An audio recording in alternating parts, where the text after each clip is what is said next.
ऐसे मामले आए हैं जिस पर कैबिनेट के द्वारा डिलिब्रेशन किया गया और उसके पश्चात स्वीकृति दी गई।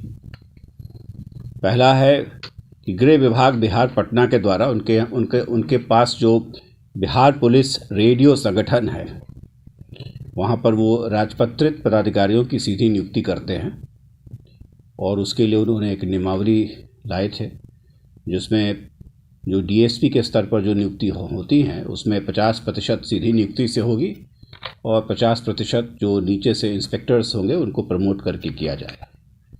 तो उसके लिए संवर्ग को गठन करने के लिए आज इस नियमावली पर मंत्रिपरिषद के द्वारा स्वीकृति दी गई है। गन्ना उद्योग विभाग के द्वारा जो पेराई होती है तो उनके यहाँ प्रत्येक मिल के साथ एक जोनल डेवलपमेंट काउंसिल होता है, जो क्षेत्रीय विकास परिषद होते हैं, तो उसे कुछ कमीशन दिया जाता है। तो पहले वो 1.8% था, उसे घटा करके 0.2% कर दिया गया है। तो इससे जो राशि निकलेगी उससे किसानों को फायदा होगा।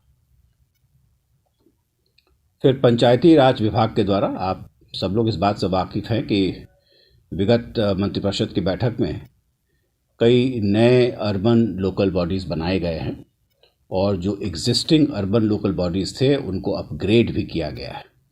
तो नए नगर निगम बने हैं, नए नगर परिषद बने हैं। तो ये वैसे नगर निकाय बने हैं जिनमें ग्रामीण क्षेत्रों से जो पंचायत है उनका हिस्सा शहर क्षेत्रों में जोड़ा गया है।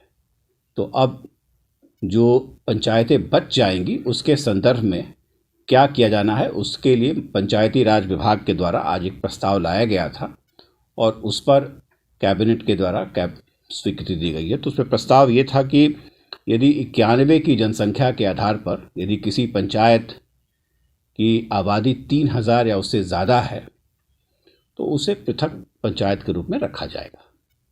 और यदि उसकी ये जो समावेश या उसका जो विलय किया गया है उसके कारण यदि पंचायत में की जनसंख्या 3000 से कम है तो उसे आसपास के पंचायतों में उसको समावेशित कर दिया जाएगा। तो इस बिंदु पर निर्णय लिया गया है और ये काफ़ी महत्वपूर्ण निर्णय है। क्या चीज़?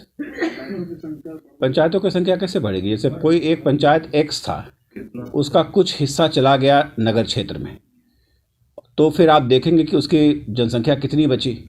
तो यदि वो 3000 है या 3000 से ज़्यादा है तो वो एज इट इज़ रह गया, और यदि 3000 से कम रहा तो उसको पास के पंचायत में विलय कर दिया जाएगा, तो कुछ पंचायतों की संख्या कम हो जाएगी। कम होने की अब ये तो एक्सरसाइज किया जाएगा। ये तो आज एक नीतिगत निर्णय मंत्रिपरिषद के द्वारा लिया गया है और इसके आधार पर जो अब पंचायतें बची हुई हैं उस पर पंचायती राज विभाग के द्वारा कार्य किया जाएगा इस नीतिगत फैसले के अनुकूल। तब हम इस स्थिति में रहेंगे कि हम आपको बता सकें कि संख्याओं में क्या परिवर्तन हुआ है। उस टाइम तय किया गया। इनफैक्ट जो पिछली बार जब अर्बन लोकल बॉडीज़ गठन किया गया था तो उसमें प्रारूप जो था उसका पब्लिश किया गया था और 1 महीने का उसमें समय दिया गया था। तो उसमें आपत्तियां आ गई हैं, तो आज माननीय मुख्यमंत्री जी ने निर्देश दिया है कि इसका शीघ्र निष्पादन कर दिया जाए और उसको अंतिम रूप दिया जाए। तो इस सप्ताह में हमें आशा है कि नगर विकास विभाग के द्वारा उसको कर लिया जाएगा। तो जब वो एक्सरसाइज कंप्लीट हो जाएगा तो उसके पश्चात ये एक्सरसाइज को किया जाएगा।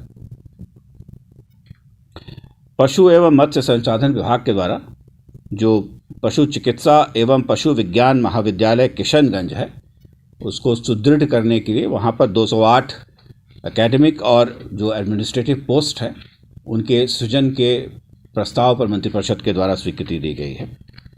और लघु जल संसाधन विभाग के द्वारा जो उनके बिहार जल विकास निगम लिमिटेड में जो नियमित स्थापना, कार्यभारी स्थापना और दैनिक वेतन भोगी जिनको अब्जॉर्ब कर लिया गया, तो जब अब्जॉर्ब कर लिया गया तो उस पर माननीय न्यायाधीश के आलोक में उनकी जो भी निगम में उनकी जो सेवा थी उस सेवावधि को एसीपी देने के लिए उसकी गणना की जाएगी।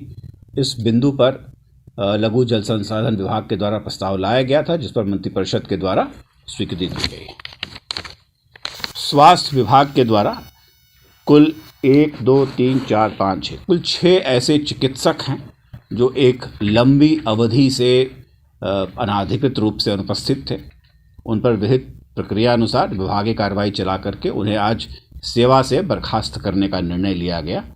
ये कर्मी हैं डॉक्टर श्रीमती ज्योति सुल्तानिया, चिकित्सा पदाधिकारी प्राथमिक स्वास्थ्य केंद्र बलिया बेगूसराय, डॉक्टर मोहम्मद मुशब्बिर हयात अस्करी, चिकित्सा पदाधिकारी सदर अस्पताल शेखपुरा, डॉक्टर रामचंद्र प्रसाद, चिकित्सा पदाधिकारी अतिरिक्त प्राथमिक स्वास्थ्य केंद्र गेरुआ पुरसंडा हलसी लखीसराय, डॉक्टर इंदु ज्योति, चिकित्सा पदाधिकारी प्राथमिक स्वास्थ्य केंद्र रोहतास, डॉक्टर श्रीमती संगीता पंकज, चिकित्सा पदाधिकारी रेफरल अस्पताल फुलवरिया गोपालगंज, और डॉक्टर सुनील कुमार पाठक, जो चिकित्सा पदाधिकारी प्राथमिक स्वास्थ्य केंद्र साहेबपुर कमाल बेगूसराय में कार्यरत थे, जिस अवधि से वो अनाधिकृत रूप से अनुपस्थित हो गए। सामान्य प्रशासन विभाग के द्वारा आप सब लोग इस बात से वाकिफ़ है कि श्री अशोक चौधरी जी की अध्यक्षता में जो संविदागत कर्मी हैं, उनकी सेवाओं की शर्तों को निर्धारण करने के लिए एक उच्च स्तरीय कमेटी राज्य सरकार के द्वारा बनाई गई थी। तो उनके द्वारा जो प्रस्ताव दिए गए थे, उसके आधार पर आज विभिन्न विभागों में जो संविदा पर नियोजित कर्मी हैं, उनकी सेवा से संबंधित जो अनुशंसा थी, उसको और मंत्रिपरिषद की स्वीकृति प्राप्त की गई। अल्पसंख्यक कल्याण विभाग मुख्यमंत्री विद्यार्थी प्रोत्साहन योजनांतर्गत 33,666 ये जो अल्पसंख्यक छात्र और छात्राएं हैं, उनको प्रोत्साहन राशि देने के लिए बिहार आकस्मिकता निधि BCF से 34 करोड़ रुपए की अग्रिम की राशि और उसको व्यय करने के प्रस्ताव पर मंत्रिपरिषद ने अपनी स्वीकृति प्रदान की है। 166 बिहार पुलिस में जो सिपाही के पद पर सीधी भर्ती होती है और उसके लिए जो लिखित परीक्षा होती है, उसके पाठ्यक्रम में संशोधन किया गया है। वो जो